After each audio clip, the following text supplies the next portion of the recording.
Hello दोस्तों, नमस्कार। Political science master जी में आपका स्वागत है दोस्तों। ये फर्स्ट पेपर का आंसर की है जो मैं लेकर आया हूँ दोस्तों ये 2-4 दोस्तों से मिलकर इसको मैंने सॉल्व किया है और जहाँ तक हो सके ये हर क्वेश्चन सही हो सकता है दोस्तों। और इस बार का जो पैटर्न आया था वो पिछले बार से थोड़ा डिफिकल्ट था दोस्तों, और समय भी कम था, इसलिए हमारे ख्याल से इस बार जो कट ऑफ भी बनेगा जनरल, ओबीसी और SC ST तीनों का बहुत ही लो बनेगा। जैसे कि पिछले बार जनरल का जो कट ऑफ था वो 51% के पास गया था और ओबीसी का और नीचे SC का 46% गया था। तो इस बार और लो जाने की संभावना है, जैसे कि जनरल का जो कट ऑफ है वो 48% के आसपास जाएगा इस बार। तो दोस्तों घबराने की बात नहीं है, जब क्वेश्चन टफ बनते हैं तो आप ये जान लीजिए कट ऑफ भी बहुत ही लो जाता है। तो कट ऑफ लो जाएगा क्योंकि क्वेश्चन सभी के लिए कठिन आए थे, ऐसी बात नहीं है कि एक आदमी के लिए कठिन आए। तो चलिए दोस्तों सॉल्व करते हैं। पहले क्वेश्चन का आंसर दोस्तों दूसरा है 32 और 80 दोस्तों। ठीक है, दो संख्याओं का अनुपात 2:5 है और दोनों संख्याओं में 16 जोड़ दिया जाए तो उनका अनुपात 1:2 हो जाता है। तो ये संख्याएं क्या है? तो इसका आंसर दोस्तों दूसरा होगा। अब अगला है, एक महिला ने अपने पति राकेश का परिचय करते हुए कहा, इसके भाई के पिता मेरे दादा के इकलौते पुत्र हैं। तो यह महिला राकेश से क्या लगती है? तो बहन लगती है दोस्तों। अगला क्वेश्चन है, इसमें निम्नलिखित में कौन सा आगमनात्मक तर्क में पूर्व कल्पित है? तो सर्वश्रमिका जो दोस्तों है वो पूर्व कल्पित है। अगला दोस्तों है, इसका आंसर हम नहीं दे सकते हैं। ठीक है दोस्तों, कुछ क्वेश्चन है जिसका आंसर अभी नहीं दे सकते हैं, जैसे शोध वाले जो क्वेश्चन है वो उसका आंसर हमें नहीं आता है। अगला है, श्रृंखला जो है -1, 5, 15 और 29, इसका अगला श्रृंखला 47 होगा दोस्तों, जो कि ऑप्शन डी है, दिया हुआ है। अगला चलते हैं दोस्तों, क्वेश्चन नंबर आपका 8 पर। तो 8 का जो आंसर है वो निगनात्मक होगा। ठीक है दोस्तों, वैसे ही क्वेश्चन नंबर जो 9 है इसका आंसर दूसरा होगा दोस्तों, ऑप्शन नंबर 2। ठीक है दोस्तों, ऑप्शन नंबर 2। वैसे ही 10वां का आंसर दोस्तों ऑप्शन नंबर फर्स्ट होगा। ठीक है दोस्तों, ZKW। अगला है दोस्तों, अगला क्वेश्चन पर चलते हैं। क्वेश्चन नंबर 12 दोस्तों, इसका भी उत्तर हम नहीं दे सकते हैं। और अगला क्वेश्चन है आपका 14, जिसका उत्तर दोस्तों तीसरा है ऑप्शन बिल्कुल सही, कि अधिकांश गायक शारीरिक रूप से फिट हैं और अधिकांश नर्तक गायक हैं। अगला क्वेश्चन चलते हैं क्वेश्चन नंबर 15 पर। कक्षा में कुशल ढंग से संप्रेषण करने एक स्वाभाविक क्षमता है और कथन आर का रहा, कक्षा में प्रभावी शिक्षण के लिए संप्रेषण प्रक्रिया का ज्ञान आवश्यक है दोस्तों। तो ये ए जो है वो आर का सही व्याख्या करता है दोस्तों। अगला क्वेश्चन पे हम चलते हैं दोस्तों, जो कि मैथ का क्वेश्चन है। तो मैथ का क्वेश्चन दोस्तों जो 16 देश की जनसंख्या किस वर्ष में सर्वाधिक हो जाती है? तो इसका आंसर सन 2016 होगा, ऑप्शन नंबर 2।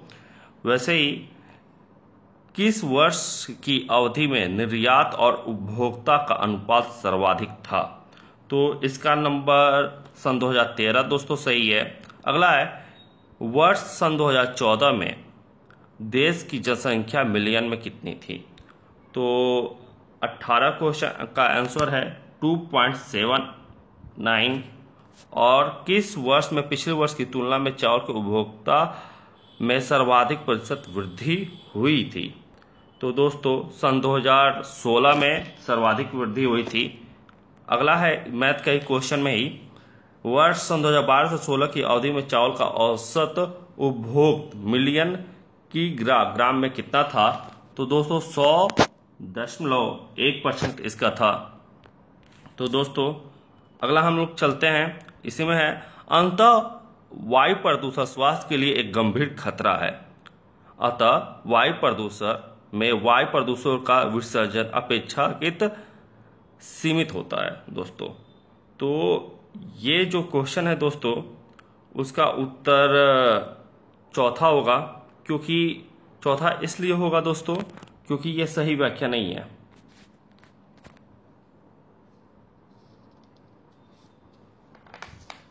अगला हम चलते हैं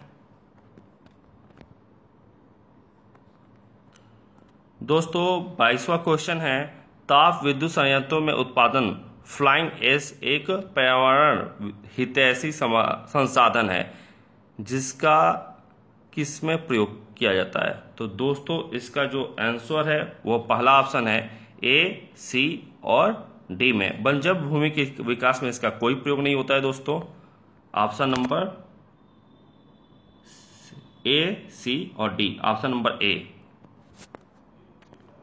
और ये कंप्यूटर संबंधित क्वेश्चन है। कंप्यूटर मेमोरी के बारे में निम्नलिखित में से कौन सा कथन सही है दोस्तों। तो इसमें पी और क्यू क्वेश्चन सही है दोस्तों। अगला है दोस्तों,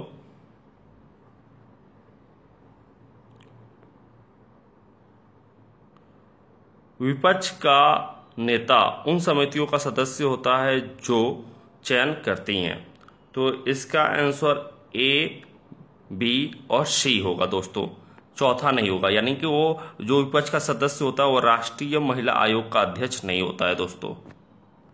अगला है, प्राकृतिक आपदाओं के निम्नलिखित प्रकारों में से किसका निश्चित प्रारंभ और अंत होता है। तो दोस्तों अंत नहीं होता है। तो भूकंप का दोस्तों होता है, सूखा का भी होता है, भूस्खलन का भी होता है, लेकिन जो हरिकेन होता है उसकी दो दिशा होती है और प्रारंभ होता है, वो कहा नहीं जा सकता है, इसलिए इसका ऑप्शन ए होगा। भारत की नदियों में निम्नलिखित में से किसको प्रदूषण का प्रमुख स्रोत माना गया है। तो ये क्वेश्चन पिछले भी बार शायद आ चुका है और इसका आंसर चौथा होगा, अशोधित वहित मल। जो सीवेज से निकलने वाले कचरे होते हैं वो उसी से ज्यादा सबसे नदियां गंदी होती हैं, क्योंकि जो उद्योग से निकलते हैं वो तो कुछ सीमा तक उसको कंट्रोल किया जा सकता है, लेकिन जब जो नदियां हैं वो शहरों से होकर गुजरती है और हर शहर में सीवेज निकलते हैं जो डायरेक्ट नदियों में चले जाते हैं, इसलिए उसका सबसे प्रमुख कारण माना जाता है। अगला चलते हैं दोस्तों, ईमेल जो है फील्ड में से स्वामी का संदेश पर वह कौन से मेल पते को जाना चाहिए। तो इसका आंसर तीसरा होगा दोस्तों। देखिए जब हम ईमेल करते हैं तो कामा का प्रयोग, डॉट का प्रयोग नहीं करते हैं, वो सिंपल सा होना चाहिए दोस्तों, इसलिए ram@test.com ऑप्शन नंबर तीसरा होगा। अगला दोस्तों हम क्वेश्चन नंबर 28 पे चलते हैं, जिसका आंसर जो है वो क्यू होगा दोस्तों। ठीक है। अगला है दोस्तों क्वेश्चन नंबर 29, से भी कंप्यूटर का है ये। इसका आंसर ए होगा। Bit, byte, kilobyte, megabyte, gigabyte और टेराबाइट ये ऑप्शन है दोस्तों।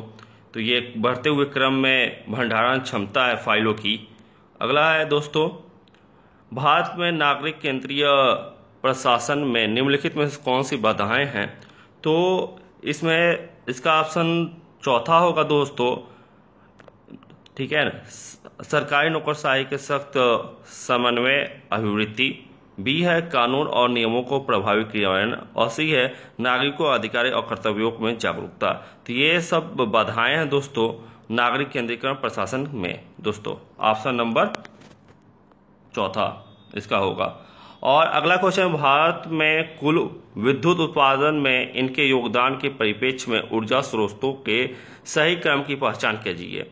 तो पहला इसका ऑप्शन चौथा होगा दोस्तों, जो चौथा दिया है। पहला TPP आएगा, उसके बाद दोस्तों LHP आएगा, उसके बाद RE आएगा दोस्तों, जो कि नवीकरणीय ऊर्जा स्रोत होते हैं। उसके बाद NE आएगा, जो कि परमाणु ऊर्जा संयंत्र से हमें बिजली प्राप्त होता है दोस्तों। तो दोस्तों इस तरह आप देख सकते हैं इसका ऑप्शन चौथा होगा। अगला हम देखते हैं इसमें विश्व में भारत की विश्वतम उच्च शिक्षा प्रणाली में देश में कौन सा आता है? तो दोस्तों जो अमेरिका है, ऑस्ट्रेलिया है, चीन है, यूनाइटेड किंगडम है, जो उच्च शिक्षा संस्थान में भारत का जो रैंकिंग है वो बहुत ही कम आता है। आप इसी बात से अंदाजा लगा सकते हैं कि भारत की मात्र एक ही यूनिवर्सिटी टॉप 100 यूनिवर्सिटियों में आती है, जो शायद बेंगलोर की एक यूनिवर्सिटी है दोस्तों, आईटी की। तो वो आती है बस एक, उसका भी रैंक कभी आती है कभी जाती है दोस्तों। तो एक आध यूनिवर्सिटियां हैं जो टॉप 100 में आ जाती हैं कभी कभी। तो इस बात का से आप क्षमता लगा सकते हैं कि इसका ऑप्शन चौथा होगा। ए, बी, सी और डी के बाद ही भारत का रैंक आता है और बहुत ही नीचे इसका रैंक है भारत का। और अगला क्वेश्चन है, इसमें इसका आंसर दोस्तों हम नहीं जानते हैं। 34 का आंसर दोस्तों बताते हैं। इसका आंसर जो होगा सॉलिड स्टेट हार्ड ड्राइव, यानी ऑप्शन नंबर सेकेंड दोस्तों, ऑप्शन नंबर 34 का सेकेंड। अगला है दोस्तों बी और डी, इसका होगा आंसर सही। जेंडर बजटिंग के बारे में निम्नलिखित में से कौन सा कथन सही है? तो इसका बी ऑप्शन है, इसमें महिलाओं पर सरकार के बजट के प्रभाव का मूल्यांकन किया जाता है, बिल्कुल सही है। और डी ऑप्शन है, यह एक बजटिंग नवोन्मेष है, बिल्कुल सही है। और दोस्तों इसलिए इसका आंसर तीसरा होगा। अगला दोस्तों देखते हैं हम आंसर को। 37 का दोस्तों आंसर देखिए, इसका आंसर पहला होगा, क्योंकि देखिए अधिगम के निम्नलिखित में से कौन सी विशेषताएं शिक्षण को प्रभावोत्पादक से अत्यंत रूप से संबंधित है? तो दोस्तों जो उसका साथी समूह होता है जिसके कारण वो बहुत ही ज्यादा प्रभावित होता है, और जैसे साथी होते हैं वैसा उसका प्रभाव रहता है बच्चे पर। अगला है निम्नलिखित में से क्रिया 38वां है, निम्नलिखित में से किस क्रियाकलापों में सृजनशील और समीक्षात्मक चिंतन के सपोषण की अधिक क्षमता है? तो इसका ऑप्शन जो होगा वो चौथा होगा, संगोष्ठी में शोध लेख को प्रस्तुत करना।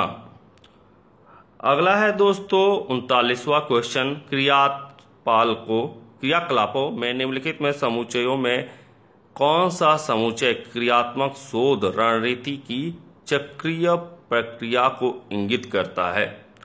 तो इसका ऑप्शन नंबर तीसरा होगा दोस्तों, गहन चिंतन पहले होता है, प्रेक्षण करना होता है, नियोजन करना होता है, और लास्ट में जाकर इसका हम क्रियान्वयन करते हैं। तो ऑप्शन नंबर तीसरा होगा। तो अगला हम चलते हैं दोस्तों, 39 का तीसरा होगा, और 40 का आंसर देखते हैं। 40 दोस्तों नहीं, अगला चलते हैं दोस्तों।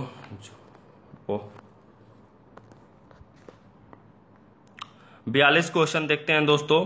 तो 42वां क्वेश्चन का आंसर जो है वो चौथा होगा दोस्तों, ठीक है। व्याख्या देना, बड़ी संख्याओं में विचार प्रस्तुत करना, ठीक है दोस्तों।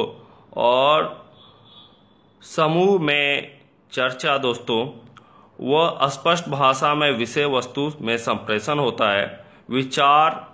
विचारावेश प्रक्रिया में शिक्षण उपकरणों में उपयोग, ठीक है। अभिक्रमित अनुदेशन की पद्धति, तो प्रतिभागियों में प्रकरण आधारित भागीदारी। ये ऑप्शन नंबर चौथा दोस्तों 42 का। अगला है 43 क्वेश्चन, ठीक है। तो शोध नैतिकता की समस्या शोध क्रियाकलापों में किस पहलू से संबंधित है? तो ये चौथे पहलू से संबंधित है दोस्तों। चौथा ऑप्शन जो है गुणात्मक तथा मात्रात्मक तकनीकों के माध्यम से आंकड़ों के विश्लेषण से दोस्तों, ये ऑप्शन नंबर 4। अगला है दोस्तों चौथा क्वेश्चन, तो इसमें समस्त शिक्षा का उद्देश्य अधिगम को सुनिश्चित करना होगा चाहिए। समस्त अधिगम शिक्षण का परिणाम है दोस्तों। तो ए तो सही है दोस्तों, लेकिन आर गलत है, क्योंकि समस्त अधिगम शिक्षण का परिणाम नहीं हो सकता है दोस्तों। तो दोस्तों अगला हम चलते हैं क्वेश्चन नंबर 46, अरे 45 पर, अभी तो 46 पर चलते हैं दोस्तों, 45 छूट गया दोस्तों। वैसे दोस्तों 45 का जो एस सेट है उसका जो ऑप्शन है वो पहला होगा 45 का। और 46 पर हम लोग चलते हैं, तो 46 में जो पहला क्वेश्चन है, विकास भारत की कल्पित कल्पना को साकार करने के लिए आवश्यक है। तो ऑप्शन नंबर दूसरा दोस्तों, संकेंद्रित प्रौद्योगिकीय शक्ति का विकास। 47 क्वेश्चन है दोस्तों, इसका जो आंसर है वो आंसर ए सी डी है, ऑप्शन नंबर बी। दोस्तों ऑप्शन नंबर बी पर आप जाइए। 47 प्रौद्योगिकियों में अनुपस्थित के से किसका मार्ग प्रशस्त होता है, तो ऑप्शन नंबर दूसरा है। वैसे 48वां का चलते हैं, उपरोक्त उद्योगों गद्यांश में के अनुसार निम्नलिखित में से कौन सा चौथा आयाम को इंगित करता है, तो ऑप्शन नंबर तीसरा है दोस्तों, ए बी और सी। ठीक है, सामरिक हित इंगित नहीं करता है दोस्तों। अगला है, अधिक उत्पादक रोजगार पैदा करने के लिए आवश्यक है, तो ऑप्शन नंबर तीसरा सही है दोस्तों, प्रौद्योगिकी का व्यापक अनुप्रयोग। और 50वां दोस्तों, प्रौद्योगिकी की आगतों के लाभ का परिणाम होगा, तो ऑप्शन नंबर दूसरा इसका सही है, हमारे लोगों को गरिमा में जीवन तक पहुंचाना। दोस्तों इस बार का जो फर्स्ट पेपर आया था, समय भी कम था और क्वेश्चन भी पहले से थोड़ा टफ बनाए गए थे, इसलिए जो हमारे ख्याल से जो इसमें कट ऑफ टोटल बनने वाला है तो इसका प्रभाव जरूर रहेगा, और घबराने की जरूरत नहीं है दोस्तों। आप लोग पेपर बहुत अच्छे से दिए हैं और आशा करते हैं कि आप सभी का नेट इस बार जरूर क्वालिफाइड हो, JRF हो। और इसी आशा के साथ नेक्स्ट वीडियो में मिलते हैं अपने पॉलिटिकल साइंस में का सॉल्व करके उसका आंसर लाकर दोस्तों। तो इसके लिए दोस्तों धन्यवाद, लाइक करिए, सब्सक्राइब करिए, धन्यवाद दोस्तों।